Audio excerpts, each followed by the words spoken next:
November 25 திங்கட்கிழமை உங்கள் கோபிநாதனின் காலை வானிலை அறிக்கை. மழை தொடங்குவதில் ஒரு தாமதம் ஏற்பட்டிருக்கிறது. அதற்கு பிறகாக தென்மேற்கு வங்கக்கடல் பகுதியில் நிலவிய ஆழ்ந்த காற்றழுத்த தாழ்வு பகுதியானது தற்போது இலங்கைக்கு தெற்கு புறமாக வந்து நீடித்து கொண்டிருக்கிறது. இது தொடர்ந்து எங்கே நகரப் போகிறது, எந்த இடத்தில் கரையை கடக்கப் போகிறது, இதன் காரணமாக தமிழகத்தில் எப்போது மழை தொடங்கும், எந்த இடத்துல காற்றுடைய தீவிரம் எந்த இடத்துல இருக்கும், இது ஆழ்ந்த காற்றழுத்த தாழ்வு மண்டலம் வரைக்கும் உருவாகும்னு சொல்லியிருக்காங்க. அதாவது காற்றழுத்த தாழ்வு மண்டலமாக இன்று உருவாகிறது. இதை பற்றியெல்லாம் இந்த வீடியோவில் நாம் தெளிவாக பார்க்கலாம்.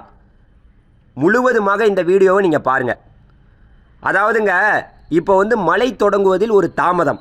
அதற்கான காரணம் என்ன அப்படின்னு கேட்டிங்கன்னா, இந்த நிகழ்வு இப்போது வரை இலங்கையுடைய தெற்கு பகுதியில் தான் நீடித்து கொண்டிருக்கிறது. இது தொடர்ந்து இலங்கையுடைய வடக்கு பகுதியை அடையும் போது தான் தமிழகத்தில் மழை தொடங்கும். அதாவது உங்களுக்கு சரியாக சொல்ல வேண்டுமென்றால் இன்று நள்ளிரவு முதல், குறிப்பாக அதாவது இன்று நள்ளிரவு முதல் மழை பார்த்திங்கன்னா டெல்டா மாவட்டங்களில் தொடங்கும். இன்று மாலை வேளையிலேயே, அதாவது இன்று ஒரு பிற்பகல் 3 மணிக்கு பிறகு, இன்றைக்கி மாலை 3 மணிக்கு பிறகு வானிலையில் பல மாற்றங்கள் நிகழும். இன்று நள்ளிரவு முதல் பார்த்திங்கன்னா மழை படிப்படியாக தொடங்கக்கூடும். இதில் நம்ம ரொம்ப மழையை எதிர்பார்க்கிறது எப்போன்னா, அதாவது நாளை தான், நவம்பர் 26ஆம் தேதி தான் கொஞ்சம் தாமதமாகுது. காரணம் என்னென்னா, இந்த நிகழ்வு நம்மளுடைய இலங்கையுடைய வடக்கு பகுதியை அடையும் போது தான் நமக்கு தமிழகத்தில் மழை தொடங்கும். இப்போவே இலங்கையிலலாம் மழை தொடங்கி விட்டது. இப்போவே இலங்கையுடைய கிழக்கு மாகாணங்களில் நல்ல மழை பெய்து கொண்டிருக்கிறது. குறிப்பாக திரிகோணமலை அதாவது கிழக்கு மாகாணம் முழுவதுமே நல்ல மழை பெறப்போகிறது, அங்கே பெய்து கொண்டிருக்கிறது. இது தொடர்ந்து அதிகரிக்கக்கூடும். இது வடக்கு நோக்கியே, அதாவது இலங்கையுடைய தெற்கு புறத்தில் இருக்கக்கூடிய இந்த ஆழ்ந்த காற்றழுத்த தாழ்வு பகுதியானது இன்று அதாவது காற்றழுத்த தாழ்வு மண்டலமாக மாறி தொடர்ந்து இலங்கையுடைய வடக்கு பகுதிக்கு வரும். அதாவது குறிப்பாக சொல்லணும்னா, அந்த முல்லைத்தீவு, ஜாஃப்னா இந்த பகுதியை அடையும். இந்த பகுதியை அடையும் போது நவம்பர் 26ஆம் தேதி காலை முதல் தொடர்மழை ஒரு 24 மணி நேரம் தொடர்மழை. 24 மணி நேரம் இல்லை, நான் ஒரு 30 மணி நேரம் சொல்லிக்கலாம்.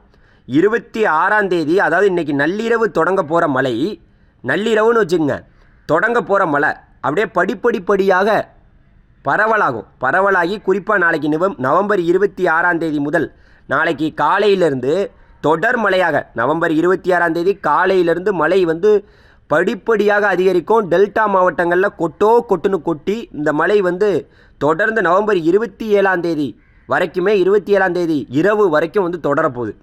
ஒரு 30 மணி நேர மழை.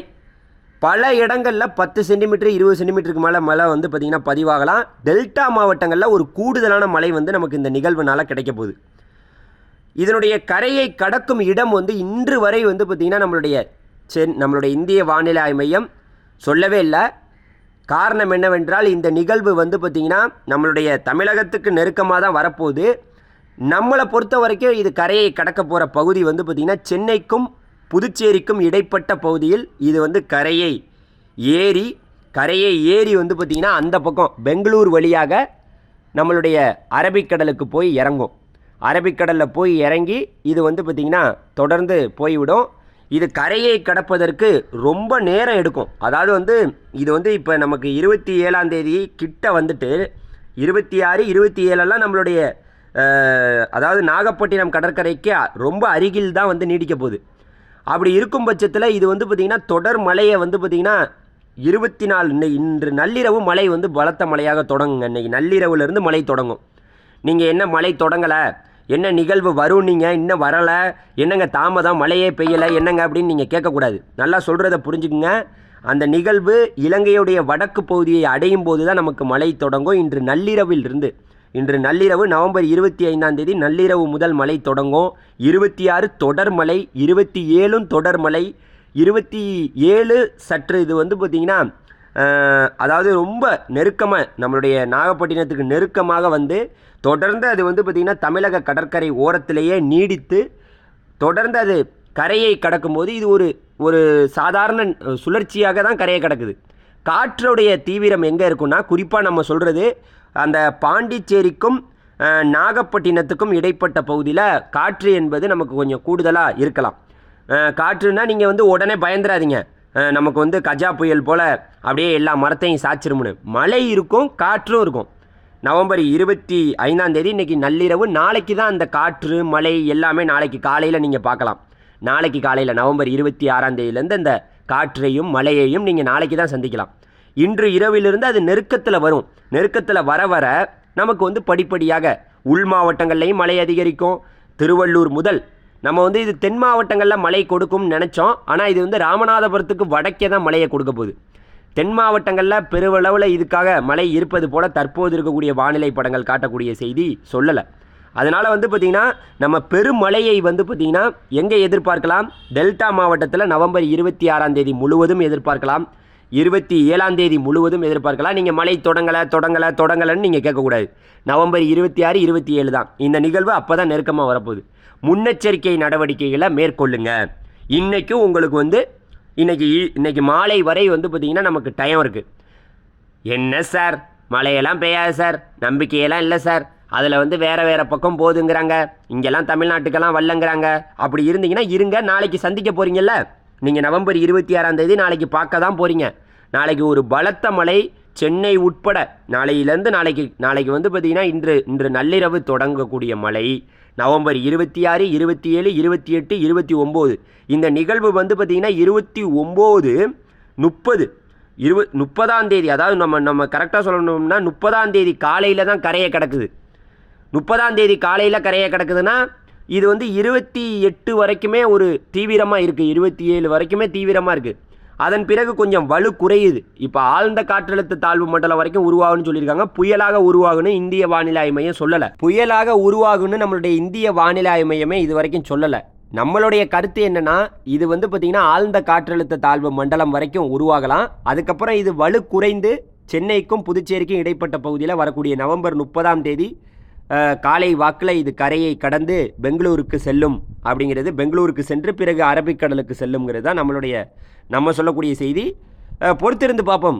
உலக மாதிரிகள், வானிலை படங்கள் 1000 பேர் 1000 சொல்லலாம். ஆனால் வானிலை என்பது மாற்றத்துக்கு உட்பட்டது. இப்போ சொல்வது நாளைக்கு ஒரு மாதிரி மாறும். நான் மறுபடியும் சொல்கிறேன், நல்லா தெளிவாக கேட்டுக்குங்க. நாளைக்கு தான் மழை தொடங்கும், நாளைக்கு தான் தீவிரமாக இருக்கும். இன்று நள்ளிரவு முதல் மழை வந்து படிப்படியாக அதிகரிக்கக்கூடும். நாளைக்கும் மழை இருக்கும், நாளை மறுநாளும் மழை இருக்கும். நம்மளுடைய விவசாய பெருங்குடி மக்கள் எல்லாமே வந்து உங்களுடைய விவசாய பெருங்குடி மக்களுக்கு நான் சொல்கிறதுக்கான காரணம் என்னென்னா, நீங்கள் திருவள்ளூர் முதல் நம்மளுடைய ராமநாதபுரம் வரை இருக்கக்கூடிய கடலோர பகுதிகளில் இருந்தீங்கன்னா அங்கே இருக்கக்கூடிய சூழ்நிலையை பாருங்கள். தண்ணீர் வந்து ஏரி, குளங்கள், அதுக்கப்புறம் வயல்கள்லாம் இருந்துச்சுன்னா அதெல்லாம் வடிகால் பணிகள்லாம் கொஞ்சம் தீவிரப்படுத்திக்கங்க. இதை தான் நம்ம சொல்லணும் எச்சரிக்கையாக. காற்றச்சமெல்லாம் பெரிய லெவலில் நமக்கு தேவையில்லை. அதாவது வந்து இந்த காற்று வந்து தீவிரமாக வீசும், நம்ம எவ்வளவோ காற்றெல்லாம் பார்த்துட்டோம், கஜா புயல் காற்றையே பார்த்துட்டோம். இதெல்லாம் வந்து ஒரு ஏமாத்திரம். இதெல்லாம் வந்து பார்த்திங்கன்னா நம்மளுடைய டெல்டா மாவட்ட மக்களுக்கு இது வந்து ஒரு ஆடி மாதத்தில் வீசக்கூடிய ஒரு காற்று. அதனால் இதெல்லாம் பார்த்து பயப்பட தேவையில்லை. அடுத்தடுத்த அறிக்கையை நம்ம தொடர்ந்து பார்க்கணுன்னா நம்ம சேனலை சப்ஸ்கிரைப் பண்ணிங்க. ரொம்ப முக்கியமாக நான் சொல்ல வேண்டிய செய்தி என்னென்னா, நம்மளுடைய வாட்ஸ்அப் சேனலும் ஒன்று இருக்குது. அந்த சேனலில் ஜாயின் பண்ணிக்கிட்டிங்கன்னா நான் உங்களுக்கு வீடியோ போடும்போதெல்லாம் அந்த சேனல்லே உங்களுக்கு வீடியோ போடுவேன், நீங்கள் பார்த்துக்கலாம். இன்னும் நான் முக்கியமாக ஒன்று சொல்கிறேங்க, மழை என்பது ஒரு தீவிரமான மழையாக இருக்கும் நவம்பர் 26, 27. அப்புறம் சற்று வந்து இது வலு குறைந்து தான் கரையை கடக்க போகுது. கரையை கடக்கும் இடத்தையும் நான் சொல்லிட்டேன். புதுச்சேரியிலேருந்து சென்னைக்கு இடைப்பட்ட பகுதியில் கரையை கடக்க போகுதுன்னு சொல்லிட்டேன். ஆனால் வந்து இது இலங்கையில் மழையை தொடக்கி விட்டது. இலங்கையில் தொடங்கிய மழை இலங்கையுடைய வடக்கு பகுதியில் இன்று நள்ளிரவு தீவிரமாகி நம்மளுடைய தமிழகத்திலையும் மழையை தொடக்கி நாளை முதல் 2 நாட்களுக்கு தொடர் மழையை கொடுத்து இந்த நிகழ்வு ஒரு நல்ல மழையை வந்து பார்த்திங்கன்னா தமிழகத்துக்கு கொடுக்க போகுது. காற்றச்சம் தேவையில்லை, பொறுத்திருந்து பார்க்கலாம். அடுத்தடுத்த வீடியோவில் சந்திப்போம். இன்று இந்திய வானிலை ஆய்வு மையம் என்ன சொல்கிறாங்கன்னு பார்க்கலாம். இது ஆழ்ந்த காற்றழுத்த தாழ்வு மண்டலமாக இன்று வலுப்பெறுகிறது. மறுபடியும் நான் சொல்கிறேன், தெளிவாக கேட்டுங்க. நம்மளுடைய தென்மேற்கு வங்கக்கடல் பகுதியில் நிலவி வரக்கூடிய ஆழ்ந்த காற்றழுத்த தாழ்வு பகுதியானது இன்று காற்றழுத்த தாழ்வு மண்டலமாகவும் நாளை ஆழ்ந்த காற்றழுத்த தாழ்வு மண்டலமாகவும் மாறப்போகிறது. அதனுடைய நகர்வு, அதனுடைய பாதையை குறித்து தொடர்ந்து நீங்கள் அப்டேட்டாக தெரிஞ்சுக்கணும்னு நினச்சிங்கன்னா நம்ம சேனலை உடனுக்குடன் சப்ஸ்கிரைப் பண்ணி வச்சுக்கோங்க. நன்றி, வணக்கம். அடுத்த வீடியோவில் சந்திப்போம். நன்றி.